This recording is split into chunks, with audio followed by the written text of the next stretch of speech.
So right now, the U.S. government is walking into the open market and buying long-term bonds at a staggering 47% discount. Yeah. It is a brilliant, albeit, totally controversial accounting trick. And it is quietly warping the entire stock market. Oh, absolutely. And if you don't know exactly where that shifting liquidity is flowing, you're going to get caught in the chop. It's the ultimate invisible hand at work, really. I mean, people look at their stock portfolios and wonder why certain sectors are suddenly behaving so erratically. Right. And they're completely missing the fact that the underlying foundation, the bond market, is undergoing this massive structural manipulation. Which is exactly why we are here. So welcome to today's deep dive. Our mission today is to cut straight through that surface-level market noise. We are hunting for the footprints of the smart money. And today's stack of sources is just robust. I mean, we are pulling from deep macroeconomic breakdowns, live intraday trading tape analysis, and some incredibly revealing institutional risk management data. Yeah, it's a great stack. So we're tracking a tectonic liquidity shift that is actively scrambling traditional tech stocks while sending other, highly specific sectors flying. Okay, let's unpack this. Yeah, to find those actionable trading levels, we really have to start at the source of the tremor, because you cannot decipher the price action on a stock chart if you don't understand the underlying macroeconomic plumbing. Right. So let's map that plumbing out. The U.S. Treasury, via their spokesperson Besant, recently announced a pretty significant increase in long-end liquidity support buybacks. That's right. They are doubling the operation from $2 billion to $4 billion per cycle, running roughly from early September through the beginning of November. Now, on the surface, hearing billions of dollars, well, it sounds like a substantial injection to the average listener. Sure it does. But one of our sources brought up a really jarring analogy regarding the scale here, because applying a $20 billion total buyback against a $40 trillion national debt, I mean, that is literally like walking into an operating room with a single Band-Aid to treat a gunshot wound. Yeah, it's a drop in the bucket. Exactly. So if the dollar amount is technically that minuscule relative to the total debt, I just struggle to understand why the market reacted so violently to the announcement. Well, because the market isn't reacting to the size of the Band-Aid. It's reacting to the mechanical leverage of where and how the Treasury is applying it. Okay. This maneuver is essentially, it's a modern version of Operation Twist. Operation Twist. Let's anchor that term for anyone who maybe wasn't trading a decade ago. Sure. Operation Twist was a Federal Reserve initiative back in 2011. They essentially sold short-term government debt to buy long-term government debt, right? The goal was to manually force long-term interest rates down. Precisely. And now we are seeing the Treasury execute a very similar mechanic. Let's break down the hidden brilliance of this maneuver, though, because the Treasury doesn't actually have a surplus of cash just sitting in a hole to buy these bonds back. Right. The Treasury general account balance doesn't support retiring debt out of pocket. So to fund this, the government issues short-term T-bills. Which currently yield around, 3.88%? Exactly. So they take the fresh cash raised from those short-term bills and walk straight into the open market to buy back 14-year to 25-year long-term bonds. And here's the absolute kicker that our sources highlighted. Because interest rates have risen so much over the last few years, those older long-term bonds are trading at a steep discount to their original value. A profound discount. Yeah. They can buy a 25-year bond that has a face value of $1,000 for just 53 cents on the dollar. I want to pause and just visualize that math, because it is wild. Yeah, it is. The government raises $1,000 by issuing a new short-term T-bill. They take that same $1,000 and buy back 25-year bonds that cost roughly $530 each. Right.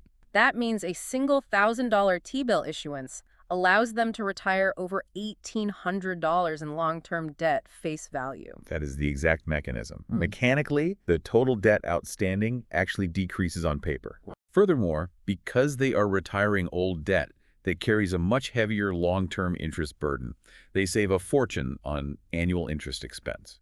So on paper, it looks like a genius accounting trick. You shrink the face value of the debt and lower your interest payments simultaneously. Exactly. But the market reaction wasn't just, a polite round of applause for clever accounting. There's a severe catch when you execute this at scale.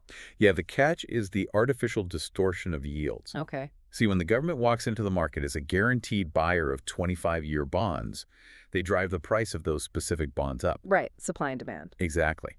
And because bond prices and yields move inversely, pushing the price up forces their nominal yields down. But forcing a nominal yield down on a screen does not magically erase the actual rate of inflation in the real economy. So it compresses what analysts call real yields. Yeah. Let's define that really quick. Real yield is simply the nominal bond yield minus the rate of inflation. So if inflation is stubbornly sitting at, say, 3%, and the Treasury artificially forces the 30-year bond yield down from 5.3% to 5%, your real yield just dropped from 2.3% to 2%. And that compression sets off alarms across global trading desks. I bet. Suppressing the long-end yield is like putting your thumb tightly over the end of a running garden hose. The underlying pressure, the inflation, it doesn't just disappear. Right. It aggressively sprays out sideways into hard assets. So that warped signal in the bond market doesn't just stay in the bond market. That explains the bizarre price action we saw across commodities. Exactly. Gold suddenly surged 5.5%, and silver spiked an incredible 7.22%. The market collectively realized that this treasury maneuver is going to financially penalize anyone holding fiat dollars or fixed income. So capital fled into precious metals. Right. The bond market is supposed to be the ultimate, unmanipulated signaling mechanism for the global economy. By manually stepping on the long end of the curve, the Treasury is warping that signal. And the commodities market is screaming in response to that distortion. Speaking of commodities, if we look at crude oil, the sources point out an anomaly that just seems to defy basic economics. Oh yeah, the inventory numbers. Yeah. U.S. crude oil inventories just built up by 4.4 million barrels, and that comes immediately following an outsized 17.4 million barrel build the week prior. Right. My instinct tells me that in a normal environment, a massive oversupply like that means the price should be dropping like a rock. Yet oil prices are stubbornly pushing $87 a barrel. It is a stark disconnect between physical inventory and the paper trading price. Is that another symptom of the garden hose effect? I mean, are traders just ignoring the domestic weekly barrel count because they are pricing in this broader real yield compression and, global geopolitical risk? That is the primary driver, yes. When money becomes artificially cheap, or when real yields are actively suppressed, hard assets, whether that is a bar of gold or a barrel of crude, they catch a bid regardless of a temporary domestic inventory glut. Fascinating. Institutional capital is protecting its purchasing power above all else. So that warped signal eventually bleeds into the stock market, forcing a tectonic repricing across equities. Absolutely. Let's look at the actual stock charts. If I'm listening to this right now and I'm heavily weighted in semiconductors because, well, they've been the undeniable winners all year, hearing about an impending rotation is deeply uncomfortable. Oh, for sure. But the live tape analysis in our sources shows that traditional tech and semiconductors are suddenly taking a back seat. The market is ruthlessly forward-looking. Right now, it is collectively holding its breath ahead of NVIDIA's highly anticipated earnings report. Yeah. Until that binary event passes and the uncertainty is resolved, the smart money is actively de-risking from the semiconductor space. We saw the semis ETF, the SMH, take a heavy smackdown, filling a major downside gap exactly at the 545.46 level. Let's unpack the mechanics of a gap fill because it played out beautifully there, and also on the NASDAQ. Why are institutions so obsessed with these specific chart levels? Well, a gap on a stock chart represents a low-volume void. It happens when a price jumps overnight, say due to an earnings report or macro news, without any actual trading occurring in between yesterday's close and today's open. Okay. Because there is no established support or resistance in that empty void, price tends to move through it very quickly, almost like a vacuum to fill it. Right, like it's getting sucked down. Exactly. Smart money targets these zones because they offer high probability setups with very clearly defined risk. Yeah. We saw exactly that play out. The QQQ, which tracks the NASDAQ, executed a downside gap fill target at exactly 707.53. Wow. Once that specific objective was hit, the institutional buyers stepped back in and the index bounced perfectly. It is genuinely like watching an engineered machine when you see it happen in real time. But while those specific levels offer opportunity, the sources also highlighted a prominent no-trade zone on the broader market. Yeah, the chop zone. The S&P 500, tracked by the SPY ETF, is currently trapped in a brutal, choppy range between 7632 and 7724. I have a theory about this, actually. Let's hear it. If the market is explicitly this choppy, and we know we are in a holding pattern for a major earnings report, I'd imagine day traders are still forcing positions in that zone simply out of boredom. They are chasing the dopamine of being in a trade. Your theory is spot on. Human psychology hates sitting on its hands. Right. Retail traders often feel this overwhelming compulsion to be active every single day, trying to catch every 10-point wiggle on the chart. But the live tape analysis was crystal clear. Inside that 7632 to 7724 range, you are not trading. What are you doing then? You are simply providing liquidity to high-frequency algorithms. It is a wood chipper for retail capital. A wood chipper. That is a brutal image. So while retail traders are getting chopped to pieces in the middle of that range, the smart money is sitting patiently on the perimeter. Exactly. They are hunting those gap fills we just talked about, or they are looking for outperformance in entirely different sectors. Yep. Like small caps, tracked by the IWM. They are quietly having their best year since 1990. They are up 21.8% year to date. That is a staggering figure when you consider how much oxygen large cap tech takes up in the financial press. Small caps thrive when the yield curve adjusts in a way that suggests borrowing costs might stabilize. But more importantly, we are seeing capital rotate out of overvalued megacaps, seeking better relative value. It is a classic reversion to the mean. The sources also provided rapid-fire actionable levels from the live tape for individual names that are proving their strength right now. Tesla executed a flawless technical bounce right at the 351 level, and Palantir broke out and successfully reclaimed its previous highs, holding the 176.50 line as a new base of support. That Palantir level is a perfect example of a foundational trading principle, which is previous resistance becoming new support. Right. You don't guess in the middle of a chop zone. You wait for the stock to definitively prove it can reclaim a key level, like that 176.50 mark, and you base your risk strictly off that line in the sand. If it holds, you stay in. If it breaks, you cut the loss immediately. Okay, so when capital flees an overcrowded trade like large cap tech, it doesn't just evaporate, it hunts for momentum. And the most glaring volume anomalies in our sources are actually happening in the cryptocurrency sector, and the equity's tied to it. Oh yeah, the volume is massive. The volume data is eye-opening. Bitcoin just saw a positive $2 billion inflow on the week, marking its biggest weekly inflow since May. And that scale of volume is not retail traders buying fractions of a coin on a mobile app. Right, obviously not. That is deep institutional capital allocating serious positions. Bitcoin is currently holding firmly above the 75,230 support level, with chart targets eyeing the previous May highs somewhere in the 83,900 to 84,000 range. But the real tell isn't just the price, it's the institutional positioning. See, if I see $2 billion flooding in from ETFs and retail buyers, my first instinct is that the commercial hedgers, the big banks and institutions, are probably taking the other side of that trade and aggressively shorting it to hedge their exposure. Is that what the COT data, the Commitment of Traders report, is showing us? Actually, no. Yeah. And that is what makes this specific moment such a structural divergence. Really? Yeah. The COT data acts as an X-ray into the futures market, separating the speculators from the commercials. Commercials are the entities that deal in the underlying assets, and historically, their positioning is the ultimate proxy for smart money. Right now, they are actively reducing their net short positions on both Bitcoin and Ethereum. They are backing off. Exactly.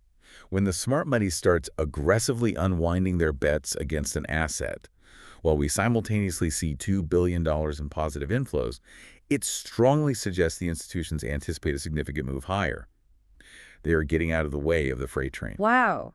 And the actionable levels across the crypto board really reflect that underlying strength.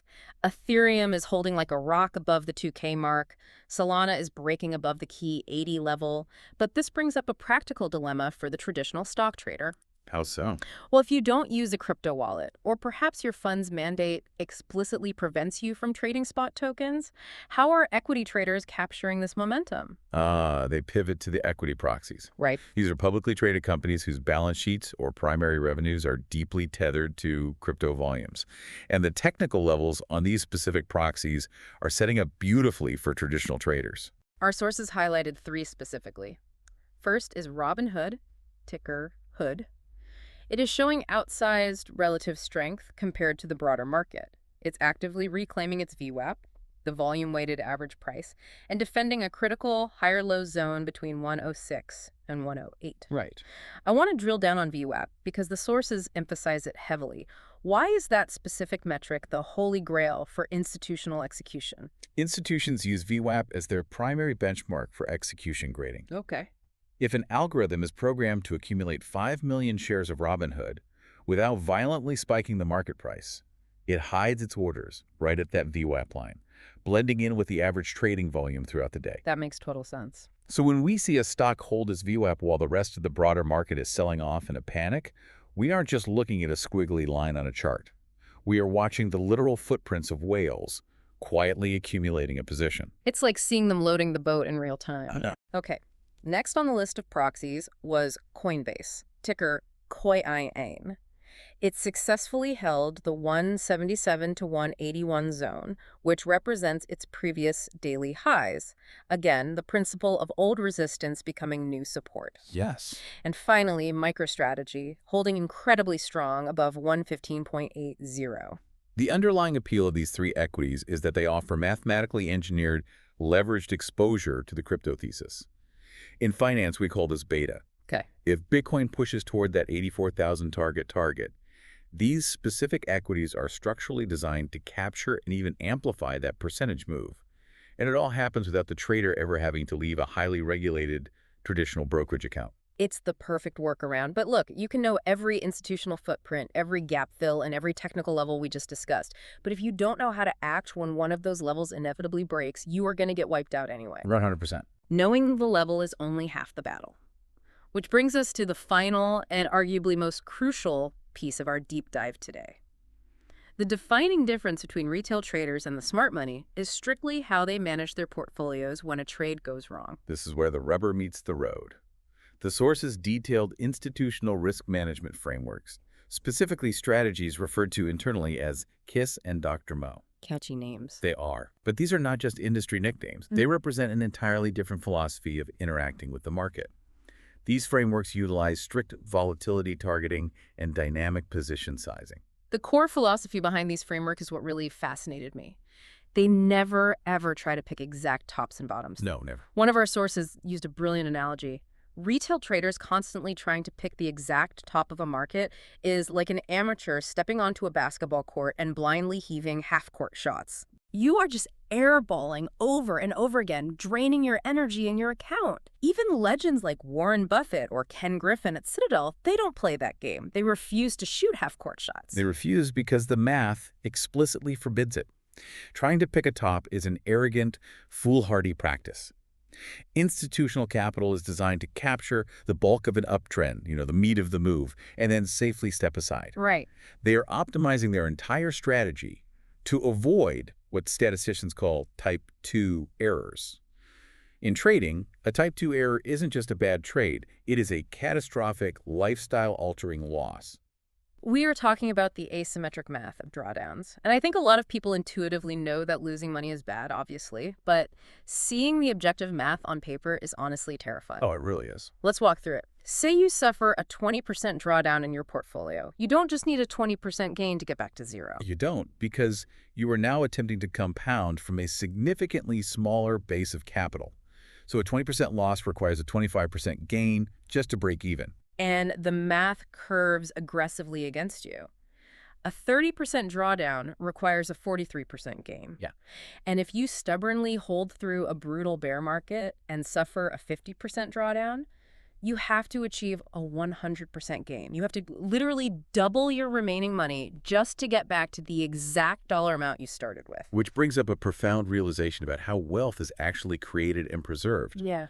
Why do multi-billion-dollar hedge funds obsess so fanatically over maintaining their high watermarks, their peak net asset values? Right. Why? It is because of the secret of exponential compounding. Right.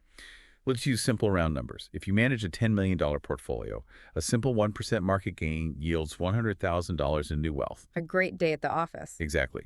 But if you decide to be a buy and hold hero during a severe market crash, failing to manage your downside risk, and your portfolio drops 50% down to $5 million, well, that exact same 1% market gain now only yields $50,000 in new wealth. Yeah. By failing to protect your high watermark, you haven't just lost temporary paper profits. You have permanently crippled your portfolio's ability to compound wealth at scale. Managing the downside isn't just about feeling emotionally safe. It is the literal mathematical prerequisite for exponential compounding to actually function. Absolutely. Because if you are constantly digging yourself out of 30% holes, you are running on a financial treadmill. You will never build generational wealth. The sequence of returns matters immensely. Two portfolios can both boast a 15% average annual return on paper over a decade. But the portfolio that strictly managed its risk, cutting losses early and stepping out of the way during massive drawdowns, will end up with exponentially more actual cash in the bank than the volatile buy and hold portfolio. All right. The math of percentages only works in your favor when you're applying it to a larger and larger sum of money. That is a brutal but profoundly necessary reality check. Let's pull all of this together because we have covered a tremendous amount of ground today. We really have. We started by mapping the macro plumbing, tracking the Treasury's move to manually suppress 25-year bond yields, which subsequently compressed real yields and ignited a fiery rally in gold, silver, and oil. And from there, we mapped out the actionable equity levels. We watched the smart money perfectly execute gap fills in the semiconductors at 545.46 and the NASDAQ at 707.53, right, all while wisely avoiding the algorithmic wood chipper inside the SPY's 7632 chop zone. We followed that massive institutional volume and the commercial COT data into the crypto breakout, identifying exact equity proxies like Robinhood holding its VWAP and Coinbase defending old resistance to play the momentum. Yep. And we grounded every single bit of it in the cold, hard, asymmetric math of institutional risk management. But stepping back and synthesizing all this data, the macro plumbing, the live tape, the crypto flows, it leaves us with a much larger structural reality to ponder. We just watched the U.S. Treasury actively force the yield curve down via short-term debt issuance, quite literally just to survive the crushing interest expense on the national debt. The single Band-Aid on the gunshot wound. Precisely. We are entering an era of what economists call fiscal dominance, a scenario where the central bank's balance sheet is structurally forced to expand rather than shrink, simply to keep the government funded. Wow. So the provocative thought I want to leave everyone with is this. By manipulating the long end of the curve today to survive this week's interest payments, are we actually solving the sovereign debt crisis? Or are we simply guaranteeing that our global financial system can never, ever return to a free market interest rate without completely imploding? A financial system perpetually trapped on the operating table, terrified of what happens when the anesthesia wears off. Because a Band-Aid doesn't stop internal bleeding, it just hides it from the patient until it's too late. Well, that is definitely food for thought as you map out your trading levels and set your risk limits this week. Thanks for joining us on this deep dive, and we'll catch you on the next one.